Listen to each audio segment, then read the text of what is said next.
Welcome back to Ready, Set, Renovate. Today we're going to deconstruct myths about demolition. Contrary to popular belief, demo actually requires an expertise all its own.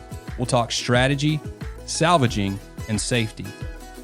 The Art of Demo is the episode title, and we'll hear from two people doing this all the time. Sam Parkinson, project manager at Daniel Builders, and Ezra Green, owner of Ezra Construction. Let's get to it. Why can't you just take a sledgehammer and turn into Tasmanian the Devil and just start destroying stuff when you demo? I'd say you can, but it's probably not a very good idea. And a lot of the things that are hidden behind walls.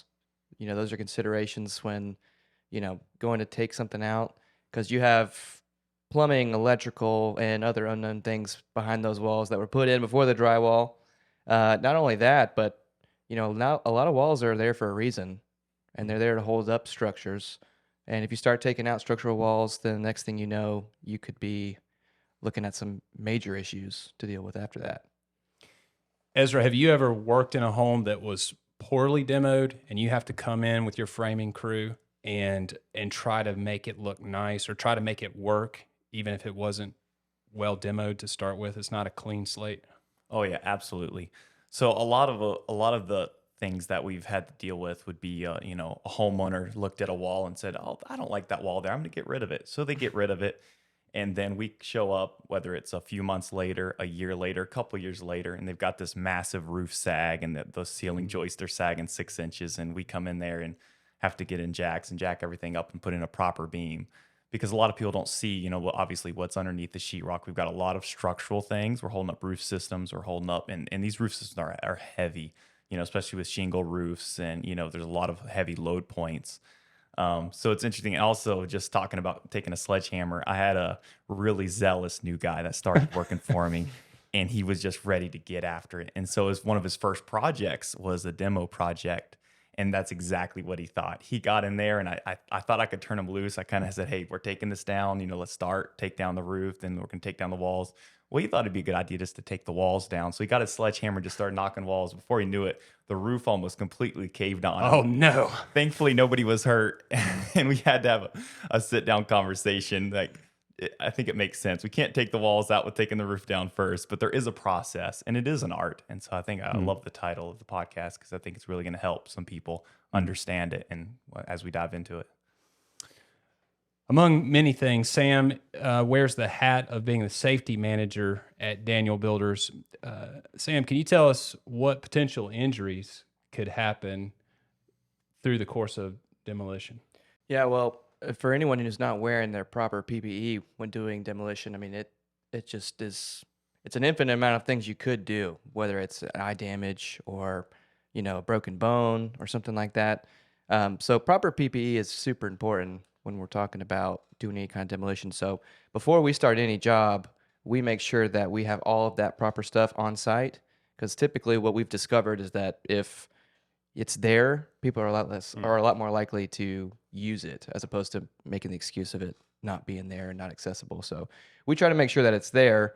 And so we're always cautious about those things. There's ladders involved in demo a lot of times. And so there's fall things. There's a lot of things that we're taking walls down. There's things laying on the ground if we're not picking things up. There's trip hazards. There's nails. There's all kinds of things to be worried about. So we also try to make sure we're cutting water and cutting the electrical, because those are also hazards.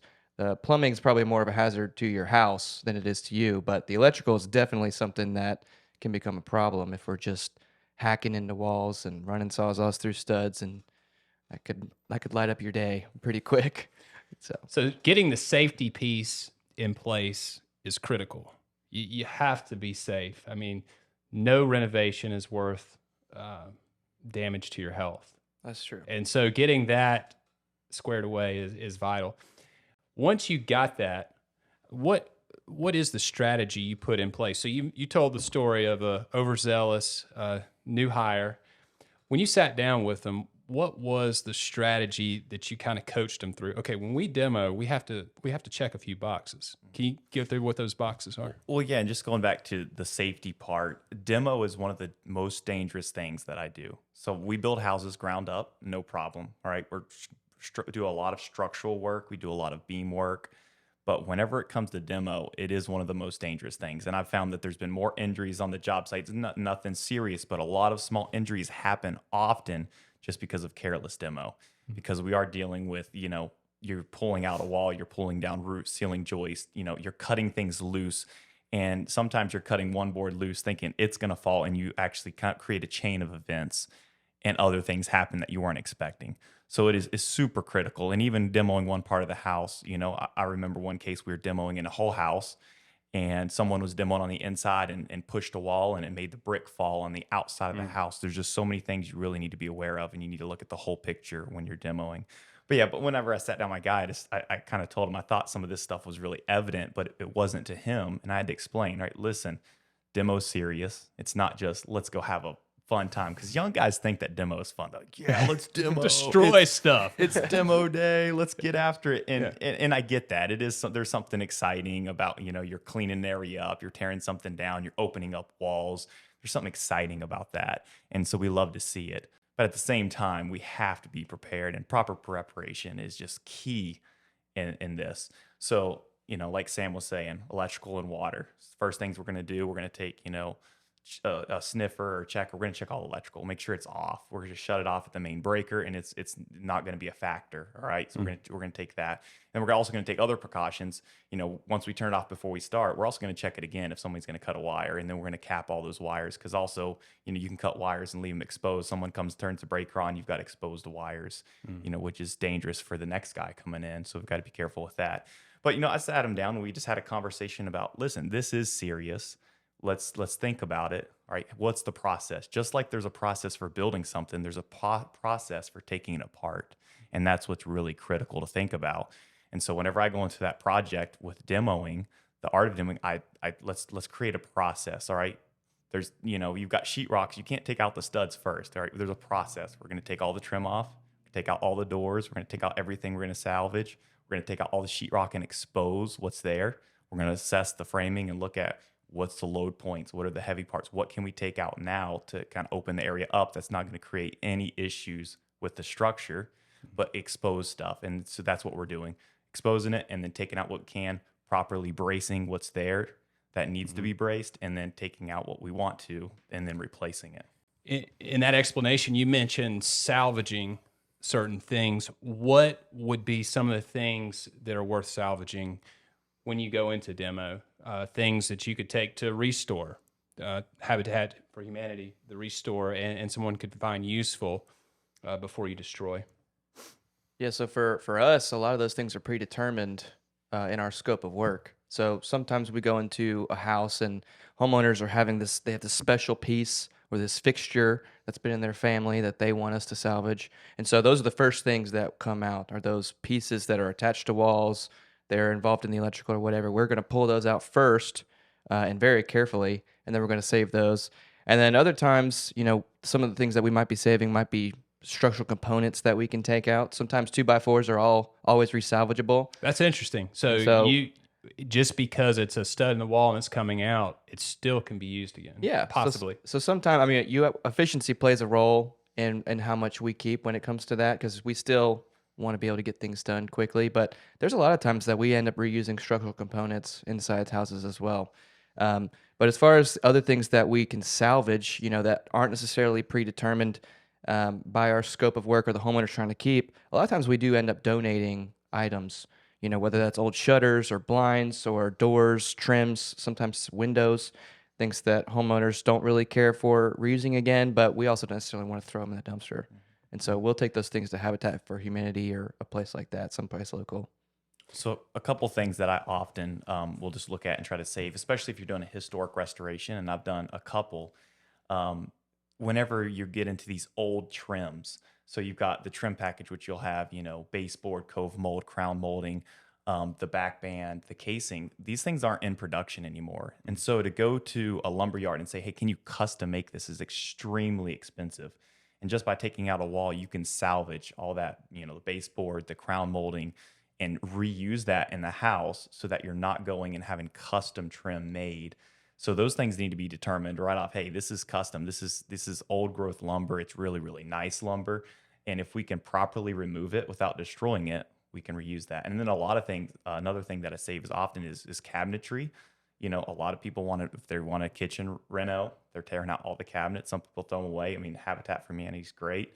You know, Facebook Marketplace is great, or even your garage, you know, or you have a little project you're doing yourself. But a lot of these things can be reused, so we're not taking everything to the dump. And so it's fantastic. Yeah, that's a great insight about the trim in these historic homes. You know, it sure is better to preserve that than to try to replicate it, and much more cost effective. Well, here's a question. Once you open up the walls, who knows what you'll find, right? One of our project managers, Clay Merritt, had pictures of carcasses, little rodents that he had actually found in the wall of one of the houses we were renovating. They had been there a long time. What's something interesting that you've come across through your history of demo when the walls are opened up? Yeah, I think it's funny that you mentioned that because both Ezra and I worked on that job over on the lake where we found six mummified squirrel carcasses. Holy, and 6. They were probably there because they were eating the insulation off the wires all throughout the house. Electrified, huh? Yeah, they probably got electrified. And so, but that's probably some of the weird things. I think some of the things that are a lot more common are you're going to find, some water damage potentially. You could have plumbing as the source, or sometimes you can have an exterior leak. Because water it's the common enemy of all structures that we build. But more than likely, a slow drip over a course of several years could cause quite a bit of damage that you might not necessarily see on the outside of the wall covering, which could be drywall, plaster, or whatever.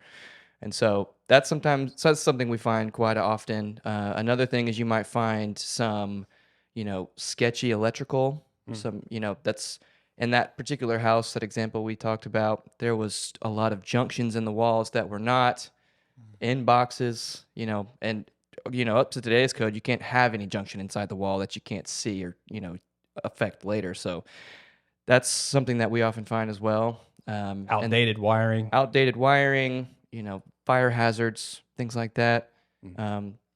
Yeah, those are some major things you might find in there. A couple interesting things. Yeah. So, I mean, obviously, whenever you open up a wall, you can see, the framing. And I think it's pretty interesting. You can kind of date the framing based on how it was or the type of wood, because a lot of walls we go into are the old growth lumber that was rough sawn. And I've even gone into houses where a lot of it was cut with a hatchet or an axe, where you see it's just kind of been chipped down to kind of level out the walls, which is in really the old houses, which is interesting. I think another neat thing to find is sometimes they'll pack some of the walls in different spot patches with like old newspapers. And so you can kind of look at the newspaper and look at the pricing, and the car is like $300 for a new car or something. It's pretty cool to see some of those things. And then I found some old Coke bottles just sitting on top of the purlins in the center of a wall that has been kind of a time capsule preserved there for, and some of them only 30 and 40 years, but it's still kind of interesting. Taste of history, yeah. They were drinking Coke while they were framing this house, and they set it down, and someone put a sheetrock over and decided not to throw that away. So I try to be good and throw away all the bottles on the job site. But it is interesting to find things like that and just kind of, maybe get a little taste of what they were, what the times were like when they were framing that house. It's kind of neat. Yeah. We found some memory lane. Some letters post-dated back to 1929 on the current job that we're working on right now. How far back? 1929. Wow. And so we don't know exactly how old the house is, but these letters, if you look through them, some of them have faded away a little bit, but they're all post-dated back to 1929, and they're delivered to the town of Pendleton. It doesn't even have a street address. Really? It's just that letter's to Pendleton. It has the name of the person. So they're going to the post office. They're going to the post office and picking up their Interesting. mail. And so that was a pretty cool find when we actually pulled back a mantle and they just fell out on the floor. And so that was a pretty cool discovery. We also found something at that job that was not as fun of a discovery, and that was just an immense amount of termite damage. I mean, it's probably 50 or 60 years old because they've been treating the house since the 1960s. But by the time that we had taken out the exterior coverings and the interior coverings of the walls, it was intense termite damage, and most of it structural. And so Ezra's crew was actually there. We started replacing a lot of the sill plates because this is a pier house where you have a sill plate that sits from pier to pier that holds up the floor system, holds up the walls, and then the roof on top of that. And so to take out something like that, talking about demo, I mean, requires a lot of forethought. We had to support the floor Or the whole joist. house is coming down, right? Yeah, exactly. That's exactly what would happen. And so we have to support the floor joist, and then we have to support the roof off of the floor, and then we're trying to make sure that the roof doesn't spread and doing all these things to, replace these. So by the time we cut it free, we can pull those out, put the new one in, drop everything back on top of it. And then Ezra's crew was there. I think we had about 8 or 10 guys over a few days, and we had probably 80% of the exterior walls reframed because that's how many of these plates we had to replace. And just how far those termites traveled is ridiculous. I don't know how long they were in there, but it could have been 20 or 30 years of just constant termite damage because they were even up into the ceiling joist, like in the middle of the house. Wow. And they would have traveled from the It's a exterior. good thing plates. demo started when it did, right? If that went on much longer, who knows what would have happened to the house. So termites are interesting. So what they'll do is they go into the wood. They come up from the ground. They'll make a tunnel onto the block, and then they go into the wood. Well, they don't like sunlight. They don't like any kind of light. So they like to stay buried in the wood. So what they'll do is they work their magic, what they do on the inside, and they will just leave the shell of the wood. So a lot of times it's not visible. So termite damage is assessed by taking a screwdriver or a hammer and actually tapping the wood to actually expose them. But on this house, you've got the plaster on the inside. So sometimes they'll go out and they'll eat through the wood and hit the plaster. So then it exposes kind of their trail because they're on the outside, even though they feel like they're secure inside the wood. But what they try to do is stay within the wood, and they somehow know when they're going to the surface, they turn and they essentially eat it inside out. Interesting. So when you expose You can't those walls, detect it just by looking at it it. doesn't look like it. You can look at a wall, and if they've not surfaced, I mean, it just looks like, oh, that's a great stud. But when you can grab it with your hand and you can just rip a whole chunk of it like you're Superman, and the whole thing just kind of falls apart and crumbles and turns to powder in your hand, you've got a serious problem. Yeah. And with this particular house, we've got a 12 pitch roof. We've got shingles on it. It's got dormers. It's a beautiful historic house, but we essentially framed it backwards. Interesting. The entire exterior walls and interior walls were reframed while the roof is in the air. Wow. So that's a whole nother level of demo. Yeah, I mean, whole nother level. you're not just taking off surface stuff. You're Yeah. doing stuff with the structure. It's not your HGTV demo. No. Wow. So and the way you go about it is just piece by piece. So what we did on this particular one was take it 10-foot sections at a time. So put in a 10-foot section of a temp wall, which is supporting the roof structure. Take out that 10-foot section of old termite eaten, which kind of just crumbles and falls apart. And then put up the new 10-foot section of wall, then remove the temp wall, and then move over and do the same thing again. But while all that's happening, this particular house was getting a new second story as well. So all the ceiling joists came out. Everything got replaced with 2x12 so we could have that, full size second story. Yeah. So we were really just removing everything under the roof And while above the the floor. roof is in the air. So a little bit It's a scary. fascinating project. It really is. And what's cool about this project is we're actually documenting on video from start to finish what this historic renovation is all about. So you get to see the start of it, and you get to see some of these things that Sam and Ezra are talking about. Yeah, it kind of brings up, the topic of the things that people don't really, you can't consider every single scenario when you start a project because of all the unknowns of doing the demo and the things that you find, whether it's termite damage or water damage. We weren't supposed to reframe all the exterior walls on this house. It was not part of the original scope. And what Ezra was talking about, how we couldn't know, it wasn't until we started dealing with some of the termite damage that we actually could see that it revealed a slew of Other additional issues. termite damage, Huh. where it was just trying to replace a piece here, piece here, piece here, and then all of a sudden it's like 80% of these exterior walls are gone. Well, you bring up a good point when it comes to renovation. So you start opening up walls, you start discovering this damage. Then you have to turn around and go to the client and have a not so fun conversation. Yeah. How does that usually go? Like, you have a quote, we fully intend it to land at this price, but now we've found some things that really need to be fixed, and it's going to require a change order. You guys had some adventures in conversation? Yeah, I'd say so.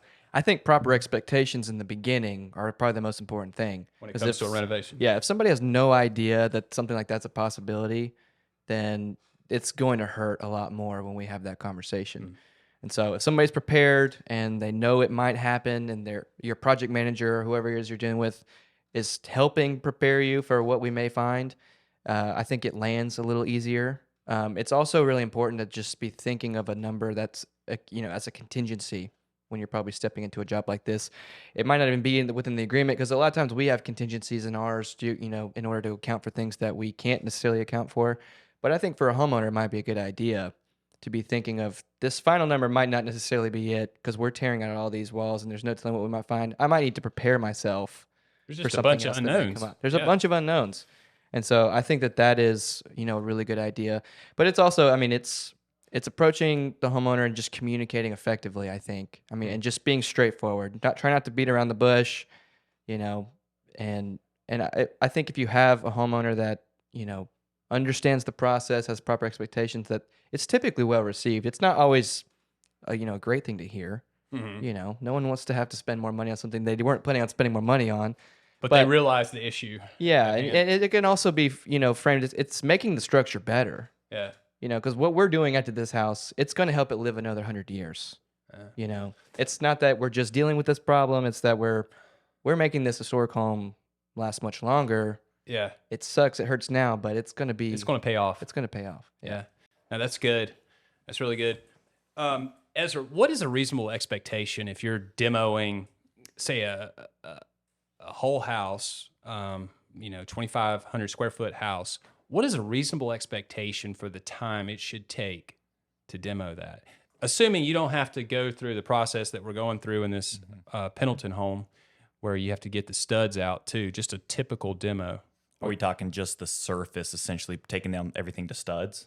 Right. Complete gut And out. maybe moving, one or two non-load bearing walls. Okay, a couple factors here. So if we're talking about a newer house where it's got 1/2-inch sheetrock on the walls, 1/2-inch sheetrock on the ceiling, it's got pretty basic trim, that might be a 3 or 4 day process. I can get my crew in there and we can really, with 4 or 5 guys, be really efficient, remove the trim, remove all the sheetrock, expose everything, put in a couple beams, move some walls, no problem.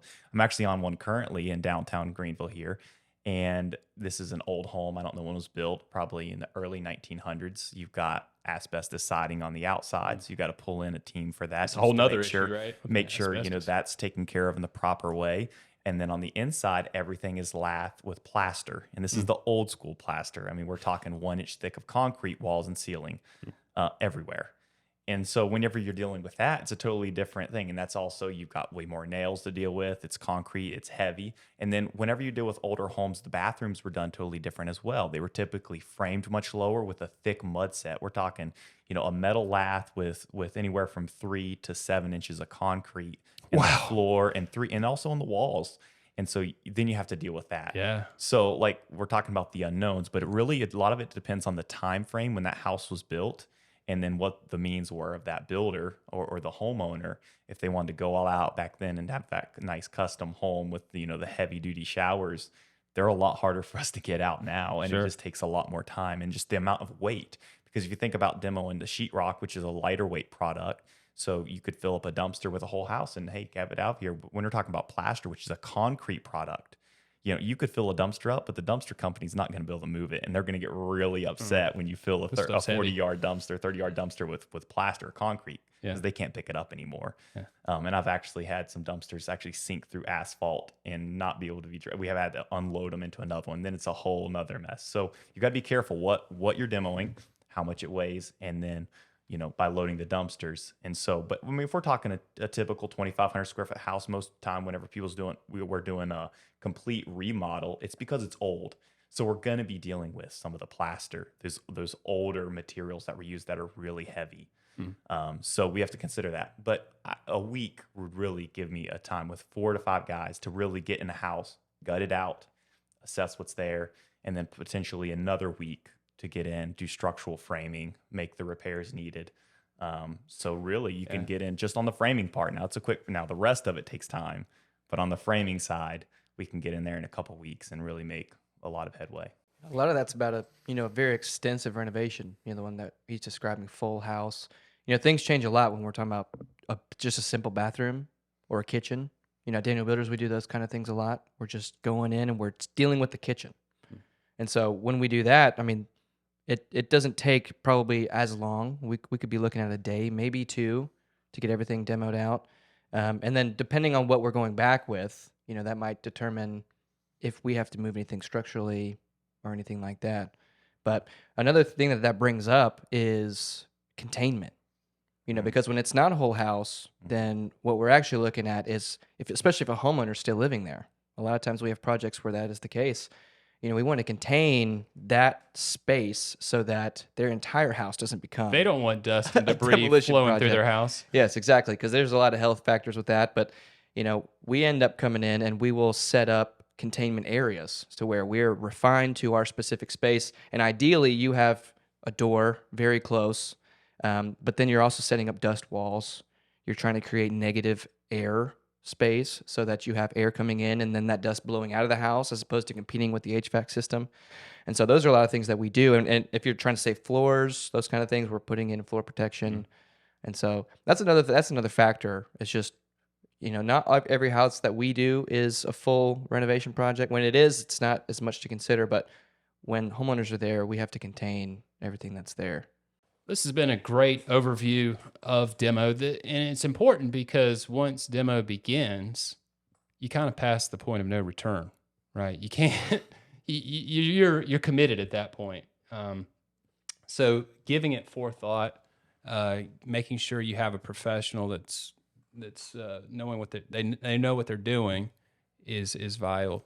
And two things to remember there too: projects always cost more than you think, and they always take longer than you think. Good takeaways.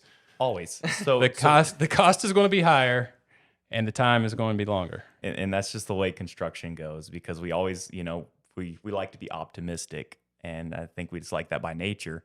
But we get in there and then reality hits and we find those problems and we have to deal with those problems. So I think an important thing, if you want to do a restoration, if you want to do your own little, demo and a kitchen remodel, don't max yourself out at the beginning. Give yourself room. Say, hey, there's going to be something that's going to go wrong. There's going to be something that's going to have a delay. There's going to be something that may need to be fixed that we can't see.